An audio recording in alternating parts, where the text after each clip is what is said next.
जेकॾहिं अव्हां चाहियो था त ॿकिरियुनि मां बहितर नाणो कमाइजे त पोइ अव्हांखे उन जूं वैक्सीन ज़रूरु कराइणु खपनि, बल्कि करायूं वञनि। छाकाणि त वैक्सीन थींदी त ॿकिरियूं बीमारियुनि खां बचंदियूं त ॿकिरियुनि जो मौत न थींदो ऐं ज़ाहिर आहे उहे फर ॾींदियूं, सिहतमंद फर ॾींदियूं, पाण बि सिहतमंद हूंदियूं। त अॼु पाण ॻाल्हि था कयूं ETV जी। हाणे ETV हिकिड़ी अहिड़ी इंजेक्शन आहे जेका कंहिं बि सबब जे करे जेको ओचितो मौत ॿकिरियुनि खे, असां त ख़ैर सिंधी में कॾहिं फिफड़ी चवंदा आहियूं, कॾहिं वाव चवंदा आहियूं, कॾहिं मुख़्तलिफ़ नाला हुनखे ॾींदा आहियूं, पर इहा जेका ETV आहे उहा इन जे करे अहम आहे जो ॿकिरियुनि में जेको ओचितो मौत अचे थो उन मौत खां बचाइण जे लाइ, उहो सभु कुझु अलाह पाक जे हथ में आहे, पर उन खां बचाइण जे लाइ ETV इंजेक्शन लाज़मी आहे ॿकिरियुनि जे लाइ। अवां फुटेजिस में ॾिठो त ETV जेका असां पंहिंजे रूमी गोट फार्म जे ॿकिरियुनि खे उहा ETV करायूं पिया। हिन वक़्तु उहो सिलसिलो जारी आहे। हाणे इंजेक्शन अक्सर करे असां ग़लति तरीक़े सां हणंदा आहियूं। हिकु त साॻी इंजेक्शन इस्तेमालु थींदी आहे सॼे धण जे लाइ, इहो इंतिहाई ग़लति अमल आहे। छाकाणि त जेकॾहिं कंहिं ॿकिरी में बीमारी आहे त उहा बीमारी ॿी ॿकिरी में ट्रांसफर थींदी, उन में बि उहा बीमारी थी वेंदी। तंहिं करे हर ॿकिरी जे लाइ अलॻि अलॻि सिरिंज इस्तेमालु करियो।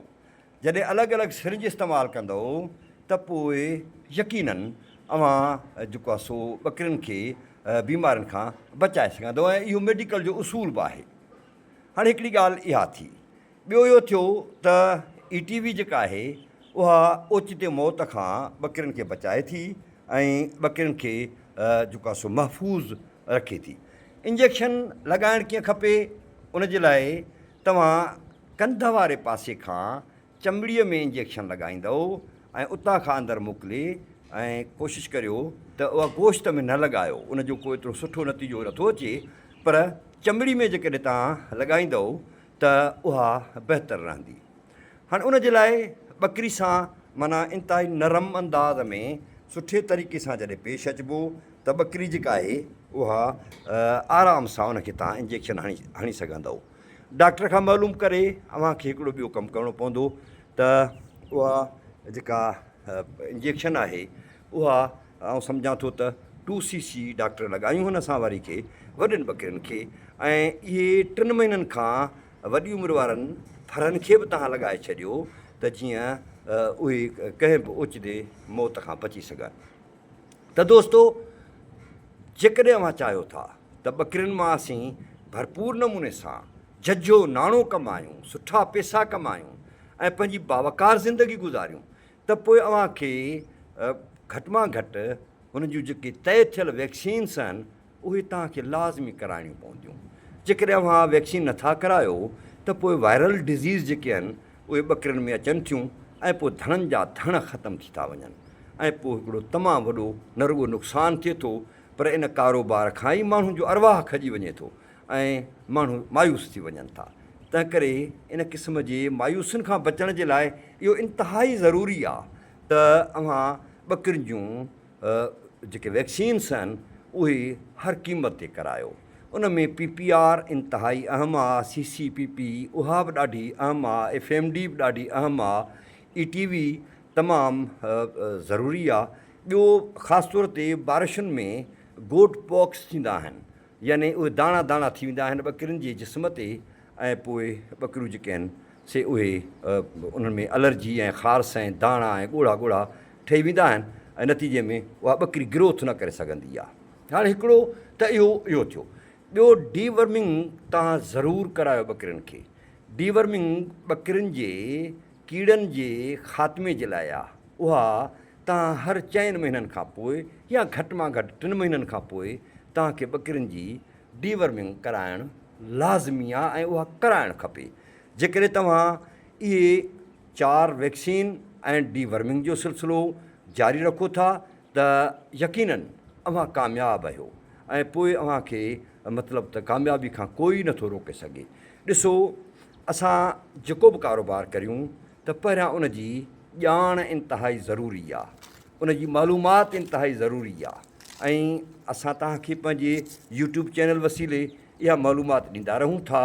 डॉक्टरनि खां इंटरव्यूज़ करे वेटनरी जेके डॉक्टर आहिनि उहे बि अव्हांखे असीं आगाह कंदा रहूं था ऐं तव्हां पोयनि वीडियोनि में वेंदव त तव्हांखे ख़बर पवंदी त उते जेको आहे सो असां डॉक्टरनि जा बि इंटरव्यूज़ रखिया आहिनि त जीअं ख़बर पवे त कहिड़ियूं कहिड़ियूं वैक्सीन असांजे ॿकरियुनि जे लाइ तमामु ज़रूरी आहे। त मुंहिंजा दोस्तो, असां हमेशह मालूमाती वीडियो ॾींदा आहियूं। असां ईअं हवाई तवाई ॻाल्हियूं करे असांखे को यूट्यूब चैनल खे कोन्हे जेको आहे सो उन मक़सद जे लाइ न, पर मालूमात पहुचाइण जे लाइ, त जीअं असांजे सिंध जे माण्हू ताईं घणे खां घणी मालूमात पहुचे ऐं हू जेकॾहिं का ॿकरियुनि जो कारोबार करे थो त हू उन मां जजो नाणो कमाए। हाणे इहो जेको ETV वारो मूं अव्हांखे ॿुधायो जेका इंतिहाई अहम तरीन वैक्सीन आहे। ॿी सूरत में जेको ॿकरियुनि खे तव्हां को इन्फेक्शन थी थो पवे, को अहिड़ो माना इन्फेक्टेड ॿकरी थी पवे त उन सूरत में अव्हां उनखे एंटीबायोटिक बि हणी सघो था, पर उन जे लाइ घटि मां घटि 3 डोज़ उनखे तमामु 3 ॾींहं यानी जेको डॉक्टर तव्हांखे ॾसे 3 ॾींहं उनखे तव्हां उहे डोज़ हणंदव, तॾहिं हुनजो इम्यून सिस्टम यानी क़ुवत मुदाफ़ियत जेका आहे उहा हुनजी वधंदी ऐं नतीजे में तव्हांजूं ॿकरियूं महफ़ूज़ रहंदियूं। ॿियो, गोट फार्मिंग जे लाइ यानी ॿकरियुनि जी पालना जे लाइ इंतिहाई ज़रूरी आहे त अव्हां पंहिंजे फार्म हाउस जिथे ॿकरियूं रखो था उन जी सफ़ाई लाज़मी कयो। यानी हर हफ़्ते जंहिं शेड ते तव्हां ॿकरियूं रखो था उनखे चङी तरह सां पाणीअ सां धोई साफ़ करे सर्फ सां उनखे साफ़ कयो। उनखां पोइ डेल्टा नाले हिकिड़ी स्प्रे ईंदी आहे, उहा तव्हां पंहिंजे सॼे फार्म हाउस खे कयो त जीअं अव्हां जे ॿकरियुनि में का बि वायरल डिज़ीज़ या बैक्टीरिया वारी का बीमारी उहा तव्हांजे ॿकरियुनि खे न लॻे। हाणे जेका ॿी ॻाल्हि आहे उहा इहा आहे त चारो। असां अक्सर छा कंदा आहियूं, जो पाणी बि भरियो पियो हूंदो आहे, उन जा टब बि भरिया पिया हूंदा आहिनि, साई बरसीन सॼी ॾेई छॾींदा आहियूं। नतीजे में ॿकरियूं अहिड़ो जानवर आहे जेको तमामु घणो चरंदड़ जानवर आहे ऐं पोइ ॿकरियूं खाई ऐं ढो करे वञी पाणी पीअंदियूं आहिनि। नतीजे में हुनजो पेट फूकिजी वेंदो आहे ऐं ओचितो हुननि जो मौत वाक़िया थींदो आहे। उनजे करे इहो इंतिहाई ज़रूरी आहे त तव्हां थोरो थोरो गाहु ॿकरियुनि खे ॾींदा रहो ऐं ॾींहं में 2 खां 3 दफ़ा ॾियो। सुबुह जो थोरो गाहु ॾियो, वरी कलाक खनि तरसी गाहु ॾियो, वरी विच में 2-3 कलाक गैप ॾियो ऐं गाहु खां घटि मां घटि कलाक तरसी पोइ तव्हां पाणी पीआरियो ॿकरियुनि खे त जीअं ॿकरियूं कंहिं बि बीमारी खां बची सघनि।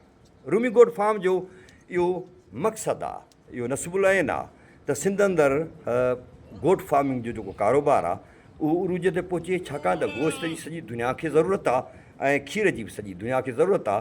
तंहिं करे असां हिन क़िस्म जूं वीडियोज़ ठाहे अव्हांखे मालूमात ॾींदा रहिया आहियूं ऐं असां तव्हांखे गुज़ारिश था करियूं त महिरबानी करे जेकॾहिं अव्हांखे वीडियो सुठी लॻे थी त उन ते कमेंट कयो, सलाहूं ॾियो, सुवाल करियो, वीडियो खे शेयर कयो ऐं पंहिंजनि दोस्तनि सां वीडियो खे वंडियो त जीअं असां बहितर नतीजा हासिलु करे सघूं।